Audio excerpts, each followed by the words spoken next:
The other thing, be supportive. For example, if people are at home, come visit them. If they are struggling to cook and they can't cook, you visited them, cook for them. Take them out to bask in the sun. But also remember to be sensitive. Please don't come and cook for them, eat with them, then leave all the dishes in the sink. This person is struggling. You have done one thing that has been helpful. You've cooked which they were struggling. But now you've helped and then left some damage because you've left all the dishes in the sink for them to wash. Where do they begin? And it's that time where you find people who are sick, if they realize somebody ever did that, you may come and you say, oh, can we cook for you? And they may say, no, I'm all right. But the issue in their mind is not that they are all right. They really need this food. But they are thinking about the pain and the hassle of you leaving the dishes and everything for them to sort it out. They think like, no, I'd rather not have that headache. You tell them, assume you've come to visit 5 friends. And then you say, oh, let's go and bask in the sun and sit in the sun and talk and have a talk from there. So you carry seats outside, maybe 5 chairs, and then it's getting dark and you say, oh guys, we need to leave. So hey, we will see you later. You've left seats outside, maybe tables. How does this sick person get those things back into the house? You get? The things we need to be very sad. And some things look okay because you're thinking like, oh, because sometimes people may leave one by one. One leaves, the child's left there. Another one, by the time the last one leaves, oh, you're thinking clearly, be sensitive. Be sensitive. Don't go and start something that you will not finish. You know, if there are people who are using a wheelchair, you have taken them out of their bedroom to come and sit with you in the sitting room or in the lounge or somewhere else. Please support them to go back into their bedroom and maybe into their bed before you leave. Because if they needed help to get out, you supported them. So when you leave them by themselves, how do they get back into bed? You know, let your help be very sensitive and put yourself in that person's shoes. And sometimes even if they tell you they're okay, stuff like that, try to read beyond what you're seeing, because sometimes this person does not want to trouble you, but clearly you're leaving them in a worse situation than they were in. Another thing is, it's good to be sympathetic when somebody is sick, but I think it's better to be more empathetic. Because when you sympathize with me, I feel, yeah, it's good, but I feel like you're helping me throw a pity party on myself. But when you put yourself in my shoes, I think you get to be more understanding. You get to know that I may be putting a face to just say I'm okay, and I am not. And also the other thing about being empathetic is because some people who are sick, you could go and visit them and they don't even wake up to greet you. And you're like, this person went to visit them. They never talked to us. They just decided to sleep. And after we've traveled from so far, people, this sick, I've told you it's a very lonely place. You may just visit this person or they've just been given the worst of diagnosis. And the world has shut on them. And they have lost hope. They don't want to see anybody. They don't want to eat. They don't want. Please be empathetic. Even if they don't want to see you, sit around. They may even tell you, I don't want anybody, go. Just stay around. It's not, they may not be in their very proper state of mind. They may not even mean it. They could be angry. They could be bitter. But your presence means a lot. Your presence will mean a lot. Just be patient. Just imagine you just decide to go because they told you I don't want to see anybody. And immediately after you leave, they take all the drugs, their prescription, and take it and they get an overdose because probably at that point in time, they have this diagnosis and they feel, okay, I'm going to die anyway. So why? Let me just make it easier for myself. And just because you left, Sometimes they can be in a place where they are venting. They would treat the sickness like you brought it. Don't worry. Find a way of calming them down. Understand them. It's a lonely, lonely, lonely place. And the other thing I've seen over the years when people are sick, people tell you, oh, in case you need anything, please call me. You've heard that line many times, yeah? Yes. And you go ahead and you decide when you're sick, you just decide, hey, so-and-so, hi, how are you? Yeah, I just wanted to let you know I am not too well. Then you're like, oh, okay, so what do you need? And I say, okay, I really need somebody to just come and sit with my children today because I have no energy. And what do? You say, oh, okay. Unfortunately, I'm not available today. I can only be available in the next 2 weeks is when I'll have like 3 days off. You're very genuine. That's true. But do you remember you told this person, in case of anything, call me? This person leads you like yesterday, and you tell them you're only available in the next 2 weeks. In their hearts of hearts, do you think anytime they will ever be sick again or need any other help, do you think they'll ever call you?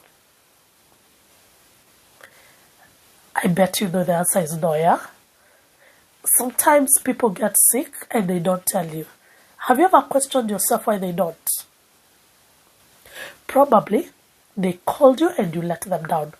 Or in your day-to-day conversations, they have always known and ruled it out that you're unavailable and you're not one person they can turn to during an emergency or when they need urgency.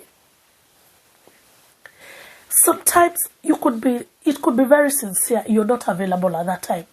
But are you not able to call a few other friends? Because when this person is calling you, they know you have other friends, maybe even other common friends.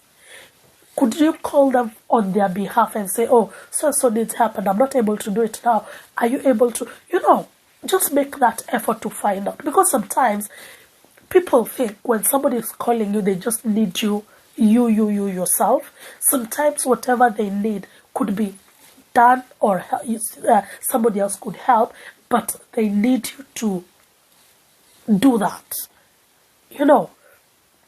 So please just think outside the box sometimes when these people call you, because clearly they are sick.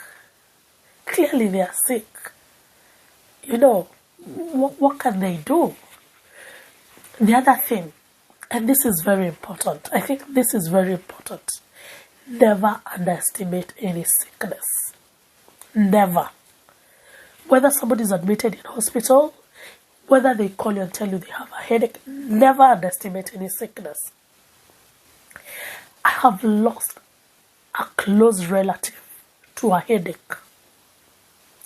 She started having a headache, and the headache wasn't stopping. And had it overnight. And early in the morning, she had the same headache and then decided, let me go to hospital. She didn't even make it to hospital. She did not make it to hospital. Never underestimate a sickness. Never. It could sound, because sometimes people say, I just have a stomachache. But it could be more than a stomachache. So never underestimate any sickness. Even though somebody tells you it's a cold, we really say, it's a cold, it's a bug, it's going around.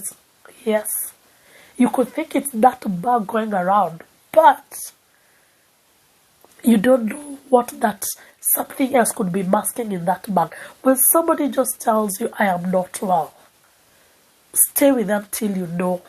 Like, keep checking on them. If they tell you, don't worry, just keep checking on them. Call. Maybe if you talk to them in the morning, try in the afternoon. in the evening. Just find out if they're still okay.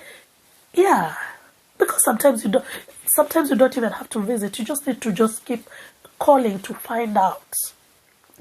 Sometimes we're in the world of video calls. Sometimes don't leave it at just the voice calls. Sometimes just do a video call to ascertain for yourself, because sometimes you can see on their face that this person is not doing well, and you can take a decision to decide, okay, let me go there by myself and see if they are really well or if they need help. There sometimes you could go and somebody's telling you, I'm fine, yet this person is struggling, and when you go, you need to take them to hospital. I know of such cases where our family members have gone and found somebody who was saying, yeah, I'm fine, only to find them they're in a very bad state. And when they take them to hospital, the doctors are like, if you would have stayed a few hours longer, this could be a different case. Because some people are sick and they feel like they are bothering everybody. They're bothering their doctors, they're bothering their family, they're bothering their friends. And they feel like, yeah, I'm managing. I'm taking my concoction. You know how when we have flus, we take our concussions at home. Yes, they're taking their concussion and they think it's doing fine. Yet it could be something else. So, don't underestimate any disease.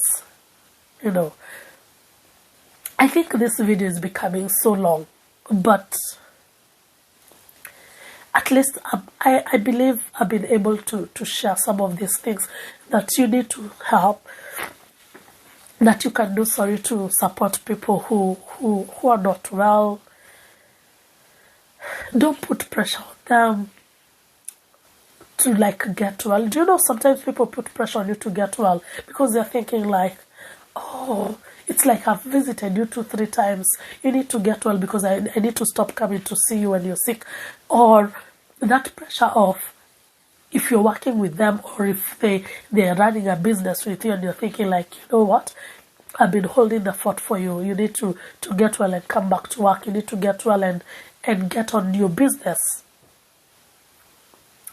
Oh, did I forget to mention sometimes people could be struggling. You've given them food, you've given them everything, but sometimes they're struggling also financially. Because if they're not going to work and they're out of pocket, what happens? Don't ignore that part as well. Sometimes they also need financial help. They may not say it, but sometimes they need it. If you're in a position to help, or call a few friends to support, if it's your family member, just find out if their bills are paid. Because you do not want this person to reject going to hospital because they're thinking the money I have is not enough for hospital and house rent. So I'd rather pay my rent and not go to the hospital. Yes, I know you're looking at me and thinking, who does that? Yes, we do that. We do that. When you're sick and you have bills to pay, sometimes it is your health that you think that it can wait. Yes, if you're not sick, you'd think like, yes, health first. Sorry. When we are sick, sometimes we just decide bills gotta be paid because we're not paying it to ourselves, we're paying it to somebody else. I do not want to be kicked out, or my children to be kicked out, my husband to be kicked out. So I'd rather not go to hospital for my husband to go to work because we need bills to be paid. Sometimes those are hard decisions to make. So when you're trying and thinking of supporting, sometimes also try to find out where they are at financially. Yes, please do. I can talk and talk and talk about this subject because I know it so too well. But I believe with those very many words, I don't want to talk even so much more because it makes me feel some kind of way. I told you this is it's very personal. It's very personal. And I want, actually, as I finish, let me tell you this. Whatever you do to somebody when they are sick could make you their best friend. Or if you are a very good friend, it could change relationships. When somebody is vulnerable and you go out of your way, even if you're the most evil person in the world, according to everybody else, this person will hold you dear. Do you remember even in the Bible? I'm a Christian. Do you remember in the Bible when Jesus healed this blind man? What did the blind man say when he was asked, who healed you? Can you ascertain that this guy healed you? And he said, whoever healed me, I don't know. All I know, I have been healed. You know, I promise you, when somebody is sick, those small acts of a visit, of meeting that need that like touches them. Like for me, I can never forget these close friends of mine. Tina and Patience, oh, those girls have a very special place because they have seen the worst part of me. Yes, they have seen some things like somebody after you've gone through surgery who will come and nurse your stinking wound. And I call it stinking not because it's infected.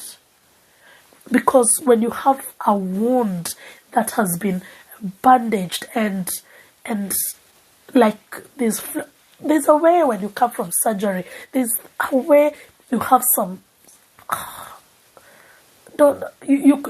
somebody will not just do that and see your nakedness and you think it's every person that can do that. No, you will hold them dear to your heart. So there are people who you see, they say, oh, this person, I count, when after I count God, I count them. Sometimes it's because of what you did to them, for them when they were in their vulnerable state. Just imagine somebody who has had an accident and a total stranger carries them on their back, bleeding, or in their car, and you want to tell me they will forget that person? No way. No way. Oh dear, I need to end this. To change your mind. You see, I'm even forgetting. Sorry, I can tell you something. I was on very strong painkillers that sometimes my head would just think my own thing. So I'm coming around, guys. So we need to help each other, support each other, because to change the world, you need to change your mind. Catch you in the next video. Over and out. Bye.